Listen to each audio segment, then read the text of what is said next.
Vous vous détruisez à petit feu, et le pire, c'est que vous ne le voyez même pas. Chaque fois que vous murmurez « oui », alors que votre cœur hurle « non », chaque fois que vous ravalez votre colère pour ne pas froisser, chaque fois que vous mettez vos rêves, votre temps, votre âme en veilleuse pour éviter de décevoir, vous ajoutez une brique à la prison que vous bâtissez autour de vous. Vous pensez peut-être que c'est de la générosité, que vous êtes le roc sur lequel tout le monde s'appuie. Mais laissez-moi vous révéler une vérité qui coupe comme un rasoir. Ce n'est pas de l'amour pour les autres, c'est un abandon de vous-même. Vous avez couru si longtemps après l'approbation des autres que vous avez oublié qui vous êtes vraiment. Et le plus cruel, ce sabotage se fait en silence, comme un programme qui tourne en arrière-plan, vidant votre énergie vitale sans que vous ne vous en rendiez compte. Je m'appelle Esprit en éveil, et cette vidéo est un cri du cœur. Pendant des années, j'ai été prisonnier de ce besoin d'être aimé, validé, accepté à tout prix. J'ai souri quand j'avais envie de hurler, j'ai donné quand j'étais à sec, et j'ai cru que c'était ma force. Mais un jour, je me suis regardé dans le miroir et j'ai vu un étranger. Cette vidéo n'est pas juste une réflexion. C'est un appel à vous réveiller, à briser vos chaînes, à redevenir vous. Alors, restez avec moi, car aujourd'hui, on va plonger dans les mécanismes invisibles qui vous emprisonnent, et surtout, dans comment vous pouvez les détruire pour retrouver votre liberté intérieure. Imaginez-vous comme une maison avec des murs solides, des fenêtres ouvertes sur le monde, un foyer chaleureux à l'intérieur. Mais au fil du temps, pour faire plaisir aux autres, vous avez commencé à fermer les volets, à barricader la porte, à éteindre le feu. Vous avez laissé les autres redécorer votre maison à leur goût, jusqu'à ce qu'elle ne vous ressemble plus. Chaque « oui » que vous prononcez contre votre gré, chaque compromis qui vous arrache un morceau de cœur, c'est une brique de plus dans les murs de votre prison intérieure. Et le pire, vous êtes à la fois l'architecte et le prisonnier de cette cage. Ce comportement ne sort pas de nulle part. Il commence souvent dans l'enfance, dans ces moments où vous avez appris que votre valeur dépendait de ce que les autres pensaient de vous. Peut-être qu'un parent vous a dit « sois sage », ne fais pas d'histoire, ou qu'un professeur a loué votre docilité, votre gentillesse. Peut-être avez-vous vu un regard de déception dans les yeux de quelqu'un d'important quand vous avez osé exprimer une colère, une frustration, un désir. Alors, vous avez conclu, sans même le formuler, que pour être aimé, pour avoir une place, il fallait être facile, agréable, utile. Ces leçons, gravées dans votre inconscient, ont construit un programme interne. Le mode « plaire à tout prix ». Laissez-moi vous raconter une histoire personnelle. Il y a quelques années, j'étais à un dîner avec des amis. L'ambiance était légère, tout le monde riait, mais moi, j'étais épuisé. J'avais passé la journée à courir pour aider un collègue, à répondre à des messages urgents d'un ami, à organiser un événement familial. Et là, au milieu du repas, quelqu'un m'a demandé une nouvelle faveur, une de plus. J'ai senti mon estomac se nouer, mais j'ai souri et j'ai dit « Pas de souci, je m'en occupe ». En rentrant chez moi, je me suis effondré sur mon canapé. Pas juste de fatigue, mais d'une rage sourde contre moi-même. Pourquoi continuais-je à me trahir?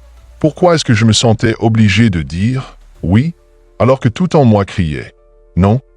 Ce moment a été un électrochoc. J'ai commencé à lire, à creuser, à explorer des auteurs comme Carl Jung, Alfred Adler, ou encore Ichiro Kishimi et Fumita Koga. Et ce que j'ai découvert m'a bouleversé. Je n'étais pas seul, et ce schéma avait un nom. Carl Jung, ce titan de la psychologie, parlait de la persona, ce masque social qu'on enfile pour se fondre dans le décor, pour être accepté par le collectif. C'est ce sourire que vous affichez quand vous êtes à bout, ce « tout va bien » que vous marmonnez quand tout s'écroule à l'intérieur. La persona n'est pas mauvaise en soi.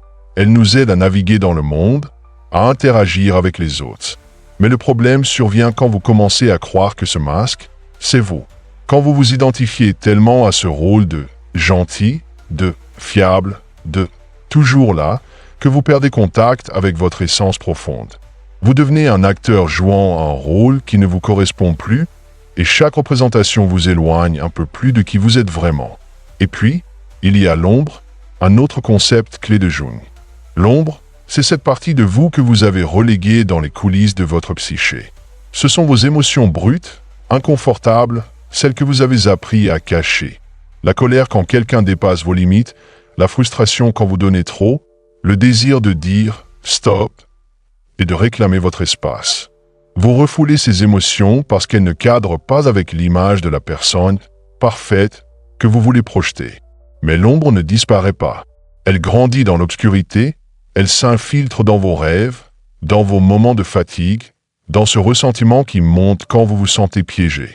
Et tant que vous ne la regardez pas en face, elle contrôle votre vie depuis les coulisses, vous poussant à répéter ce cycle d'autosacrifice.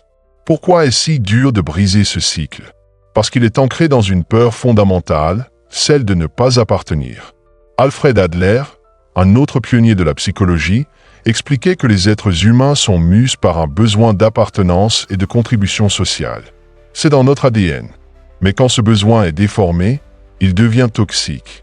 Vous commencez à croire que pour avoir une place, vous devez vous sacrifier, mettre les autres en premier, éviter les conflits à tout prix. Vous devenez un caméléon émotionnel, changeant de couleur pour chaque situation, chaque personne, chaque attente. Et à force de vous adapter, vous vous effacez. Ichiro Kishimi et Fumita Koga, dans leur livre Le courage d'être détesté, vont encore plus loin.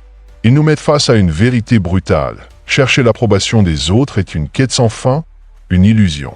Vous ne pouvez pas plaire à tout le monde, et vous ne devriez même pas essayer. Pourquoi? Parce que l'acceptation des autres ne vous définira jamais. La seule validation qui compte, c'est la vôtre. Mais pour l'atteindre, il faut du courage. Le courage d'être détesté, le courage de dire non, le courage de poser des limites même si ça fait trembler, même si ça dérange. Ce cycle d'autosacrifice est vicieux parce qu'il s'auto-renforce. Chaque fois que vous dites « oui », alors que vous vouliez dire « non », vous renforcez l'image que vous êtes toujours disponible, toujours serviable. Les gens s'habituent à cette version de vous. Ils s'attendent à ce que vous soyez là, à disposition, avec un sourire. Et si un jour vous osez poser une limite, dire « non » ou exprimer un désaccord, vous risquez de déclencher des réactions, de la surprise, de la déception, peut-être même de la colère. Et c'est là que la peur ressurgit. Si je change, est-ce qu'ils m'aimeront encore? Est-ce que j'aurai ma place? Cette peur vous ramène dans le cycle et vous continuez à donner, à vous vider, à vous effacer. Mais il y a une sortie. Elle commence par un acte simple, mais terrifiant. Écoutez cette voix intérieure que vous avez ignorée pendant si longtemps. Cette voix qui murmure « J'en ai assez, je veux autre chose, je mérite mieux ». Cette voix, c'est votre vrai moi qui essaie de se faire entendre. Et pour l'écouter, il faut ralentir, faire une pause, regarder en face ce que vous fuyez. Cela signifie accepter que vous ne pouvez pas et ne devez pas plaire à tout le monde.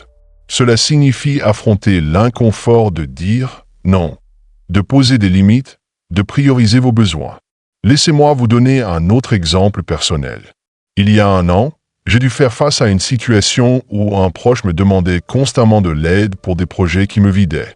À chaque fois, je disais oui, parce que je ne voulais pas le décevoir.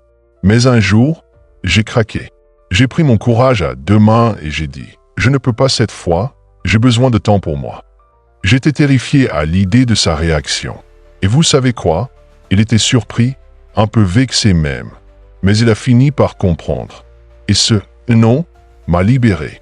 Pour la première fois, j'ai senti que je me respectais. Ce moment m'a appris une leçon essentielle. Dire « non » ne détruit pas les relations authentiques. Au contraire, ça les renforce parce que vous montrez qui vous êtes vraiment. Alors, comment briser ce cycle? Voici 5 étapes concrètes pour commencer votre chemin vers l'individuation, ce processus dont parlait Jung pour devenir pleinement vous. Prenez conscience de votre persona.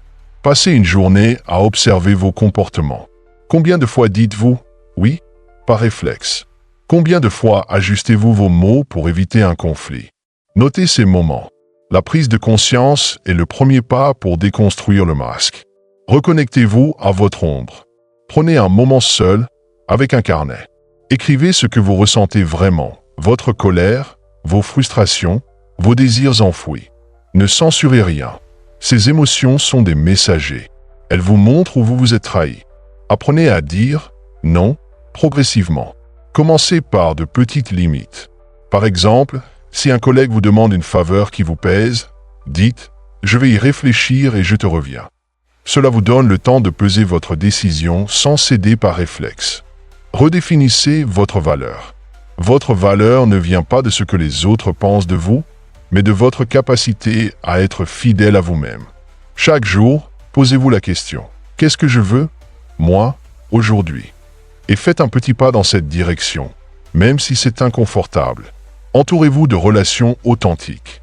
Les gens qui vous aiment vraiment n'ont pas besoin que vous jouiez un rôle. Cherchez des personnes qui respectent vos limites, qui valorisent votre authenticité. Et si certaines relations s'effritent quand vous commencez à poser des limites, c'est peut-être le signe qu'elles n'étaient pas si saines. Ce chemin ne sera pas facile. Vous allez trébucher, vous allez douter, vous allez parfois retomber dans vos vieux schémas. Mais chaque pas, aussi petit soit-il, vous rapproche de votre liberté intérieure. Vous n'êtes pas né pour plaire. Vous n'êtes pas né pour porter les attentes des autres comme un fardeau. Vous êtes né pour être vous, avec vos forces, vos failles, vos désirs, vos limites. Imaginez une vie où vous vous réveillez chaque matin en vous sentant aligné, en sachant que vos choix reflètent qui vous êtes vraiment. Une vie où vous ne passez plus vos journées à scanner les émotions des autres, à anticiper leurs besoins, à vous plier en quatre pour éviter un conflit. Une vie où vous avez le courage de dire non, de suivre vos rêves, de prendre soin de vous sans culpabilité. Cette vie est possible. Elle commence maintenant avec un premier pas, celui d'écouter votre voix intérieure et de lui donner le droit d'exister. Dans la suite de cette vidéo, nous allons plonger encore plus loin. Nous explorons des exercices pratiques pour identifier vos schémas d'autosacrifice, des stratégies pour poser des limites sans culpabilité et des outils pour reconnecter avec votre vrai moi. Parce que vous méritez mieux que de vivre pour les autres. Vous méritez de vivre pour vous. Alors, êtes-vous prêt à faire ce premier pas, à dire non, même si votre voix tremble, à affronter l'inconfort pour retrouver votre liberté? Si oui, restez avec moi, car ce voyage ne fait que commencer.